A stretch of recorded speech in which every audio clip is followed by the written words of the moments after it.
listener note. This episode contains adult content and language. This may not be suitable for all listeners.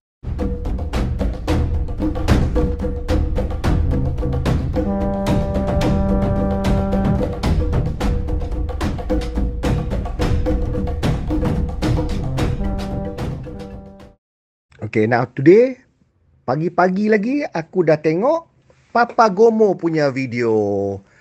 Walaun PN punya cyber trooper. Tak sudah-sudah, they are as desperate can get. Tak sabar-sabar nak jatuh kerajaan. Why? Because kalau tak jatuh kerajaan, dalam tempoh Anwar Ibrahim, PMX and Madani government, ruling still sampai 2027, delineation will begin. Bila delineation begins, what will happen is that semua kawasan konstitusi akan dibahagi dengan adil, and therefore bahagian green wave ni dia tak boleh nak menipu lagi dah. Nak buat gerrymandering semua susah dah, because semua sama rata. Jadi lebih kurang sama banyak voters for each constituents. That will be more reflective on support. Sama ada orang support tak Madani government dengan Anwar Ibrahim ni ataupun tak. Yang tu dia takut sangat. Because sekarang ni orang dah reject dia punya retorik tau. Dia 3R punya retorik ni orang tak suka dah. Orang tak sonok. Orang tak suka. Jadi this Papa Gomo ni dia nak gempur-gempurkan rakyat, bagi orang percaya, bagi orang benci kerajaan ni. Dia nak kata nak jatuh dah. Tak lama lagi nak jatuh dah. Dah cukup SD semua dah. Hang katalah, tunjuklah SD tu kalau ada. And secondly, you nak bagi SD kat Agong mana? Agong sekarang pun tak mau terima SD. Agong baru pun tak mau terima SD. What is the pintu belakang? So, jadi dia kata, firstly, dia tuduh Anwar. Now, bagi banyak COVID, to raise COVID, bagi banyak orang sakit, supaya boleh declare darurat. Okay, dah ni mangkuk ni, dia tak kerti tu benda. COVID sekarang ni naik banyak is because orang dah mula test. COVID sekarang ni is Omicron, is already endemic. 90% of orang yang kena COVID ni asymptomatic. Faham tak apa maksud asymptomatic? Asymptomatic means tak ada symptoms langsung. Tak batuk, tak bersin, tak ada demam panas, tak ada sakit tekak. Tak ada. Apa pun tak ada. Ciri apa pun tak ada. Tak ada simptom apa pun. Kuman tu masuk, duduk dalam badan dia. Dia boleh spread tapi dia tak ada simptom. Lagi 10% ada simptom. Demam ke apa ke. And orang yang demam tu pun, sometimes dia ingat demam biasa je. Dia tak test pun COVID. Yang test COVID lah, dia akan laporkan. And dia masuk dalam MySejahtera. Itulah jadi number of people yang ada, yang Kementerian Kesihatan capture sebagai sakit COVID. Because you self-report. Siapa-siapa yang kalau katakan pernafasan sukar, dah tersesak-sesak. Kalau ada pun, dia pergi hospital. Hospital bertanggungjawab untuk report. Itu pun akan dikira sebagai satu penyakit COVID. Kalau siapa perlu ventilator, itu pun ke satu. Kalau sampai mati because of COVID, itu pun satu. Nah sekarang ni, kerajaan tak macam dulu dah. Dulu dia report hari-hari. Sekarang ni dia report seminggu sekali. So seminggu sekali punya statistics ada 3,000. Dulu 2,000 lagi 3,000 statistics. Lagi banyak on test, lagi ada COVID. Sekarang ni, because kalau katakan 10% is yang reported yang ada.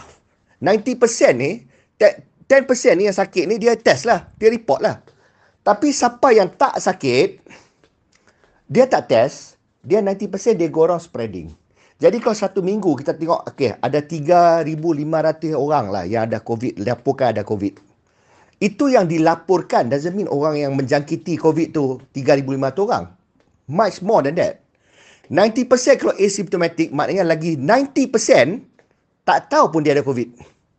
So therefore, whatever figure you get, you nak tahu betul-betul, you tambah kosong belakang tu. Kalau 3,500, you boleh anggaran lah. Minggu ni yang menjangkiti COVID, 35,000. 90% asymptomatic, 10% symptomatic. Okay, now out of this 10% yang ada symptomatic ni, semua kat office aku pun 4 orang kena dah. kena duduk rumah, kuarantin, balik kerja. That's it. Makan ubat, kau nak makan ubat pun, ada yang tak makan ubat pun. Berapa orang yang pergi hospital? Katil penuh ke kat hospital? Kalau dah katil penuh, dah keluar berita dah. Ventilator berapa banyak yang pakai? Tengok statistik. Dilaporkan setiap minggu yang mati due to COVID lebih kurang 3 orang. Maknanya tak sampai 1 orang per hari tau. Lebih kurang setengah orang sehari. Jadi kematian tak bertambah. Orang perlu ventilator tak bertambah. Jadi kerajaan pun tak adalah cemas. Tak payah nak buat MCO. Orang nak kata, okey, pergi tempat sesak, pakai mask. Okey, pakai mask. Mask bila kita pakai, kita tutup hidung dan mulut kita. Kalau kita ada COVID, kita bersinkan, kita bercakapkan, benda tu tertadah 95% sangkut kat mulut kita, kat muka kita. 5% je keluar. Okey, tapi Omicron ni punya virulent, dia still akan menjangkiti juga walaupun kita pakai mask, menjangkiti orang. Tapi COVID ni, banyak orang tak tahu, bila kuman keluarlah daripada hidung kita dengan mulut kita. Tapi kuman boleh masuk dalam badan kita bukan dari hidung dengan mulut saja. Faham tak? Dia masuk kot mata, dia masuk kot telinga. Kalau kena gegendang telinga, kalau kena mata, kalau kita ada luka expose, droplet tu kena, masuk dah. Itu semua cara dia masuk dalam pengaliran darah kita. Itu cara kuman tu masuk. And Omicron ni bila dia ke atas, dia tak masuk ke paru-paru, dia kat dengkung dan leher dan tengkuk dan mulut dan hidung. Jadi dia memang sebar kuat, very virulent. Sebar kuat. Jadi because of that, ramai orang akan menjangkiti. Tapi pasal dia tak turun ke paru-paru, hampir tak ada orang yang ada masalah pernafasan. Tak ada isu. Jadi sekarang ni itu maksud dia endemik. Pasal itulah kerajaan berkata naik train pun tak pakai mask. Faham tak? Tapi kalau you pergi tempat ramai, you high risk, you nak pakai mask tu supaya you tak tersedut masuk, boleh lah. Tapi point is, orang yang pakai mask pun, punya pakai mask, punya disiplin, kena COVID juga. Masuk kot mata, masuk kot telinga. So, wearing mask doesn't protect you from COVID. Wearing mask protect other people from you if you have COVID. Faham tak? I don't have to repeat that kan? Faham benda tu dah. Jadi, point saya apa sekarang ni? There is no situasi where darurat nak berlaku. Dia nak tuduh kata Anwar ni nak bagi COVID banyak, bagi China masuk tanpa visa. Itu untuk membesarkan ekonomi. Faham tak? Bukan nak bagi ada darurat. Anwar nak perlu darurat apa? Dia ada 2/3 majority. Faham tak? This government is most probably going to stay sampai 2027. Jadi, kenapa pula Anwar nak create darurat? Kalau darurat, lagi lingkup negara, lagi jatuh mata wang, lagi run up ekonomi, lagilah sure Anwar akan kalah 2027. Everybody will punish. Yang penyokong Madani government pun akan punish this government untuk tukar government. Anwar untuk stay in power by next GE, dia kena turn around di ekonomi. Dia kena kuatkan, perkukuhkan mata wang kita. Dia kena reduce job unemployment. Okay? Dia kena turunkan harga barang-barang makanan and availability of makanan. This is what people look at. Itu dah hygiene factor. People look at meja makan ni apa. Faham? Jadi, buat darurat is not the way to stay in power. So, Papa Gomo ni punyalah baral. Bodoh nak mampu to even suggest that. Dia untuk pengikut-pengikutnya yang baral tu, dia akan ikutlah. Faham? Percaya Papa Gomo ni. Okay, lepas tu the next one, apa pula Papa Gomo dia allege? The next one tu dia kata, apa pun dia akan bubarkan parlimen kalau hilang sokongan. Memanglah itu yang patut buat.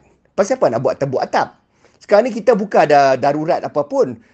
Kita tak ada MCO. Kawalan pergerakan tak ada. So kalau katakanlah government ni jatuh, tak ada support, betul lah Anwar pergi bubar parlimen. Dia kata, oh tak apa, kita sama-sama rugi. No, kalau you sendiri kata that lagi banyak MP sokong Perikatan Nasional, then pasal apa you takut pilihan raya? So Anwar will be gentleman. He will go to the Agong, suruh Agong bubar, and we go for another election. That's it.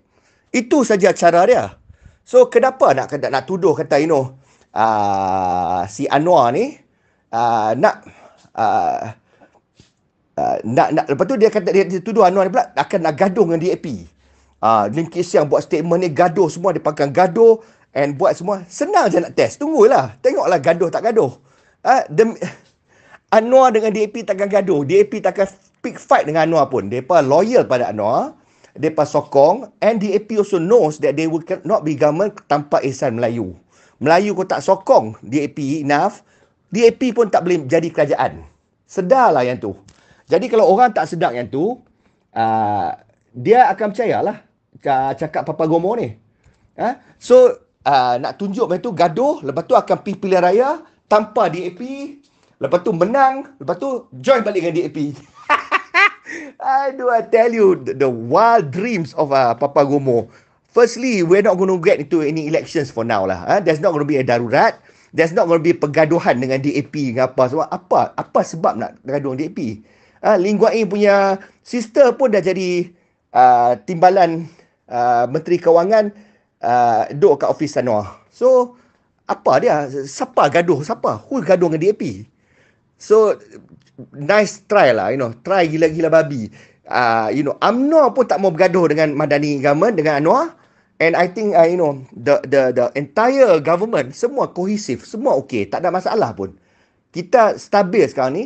What we need to do now is to turn around the country. So, Papa Gomo ni punya desperate. This shows how desperate Perikatan Nasional is. Dia nak jadi government kod mana? Celah mana? Nice try lah. They can continue having their wet dreams.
If you have any interesting ideas that can help build a better Malaysia, please put them in the comment section. And if you haven't subscribed, do subscribe. The subscription is free. You don't have to pay money. And we don't, YouTube doesn't give us your information. So there's no list of subscribers. I just know the number of subscribers, but no information about who the subscribers are. And we are not monetized, so there's no advertisements. When you click on our videos, you straight away watch our videos. You don't have to see annoying ads. Anyway, now please subscribe if you haven't done so, and please share our videos far and wide. Terima kasih. Wassalam.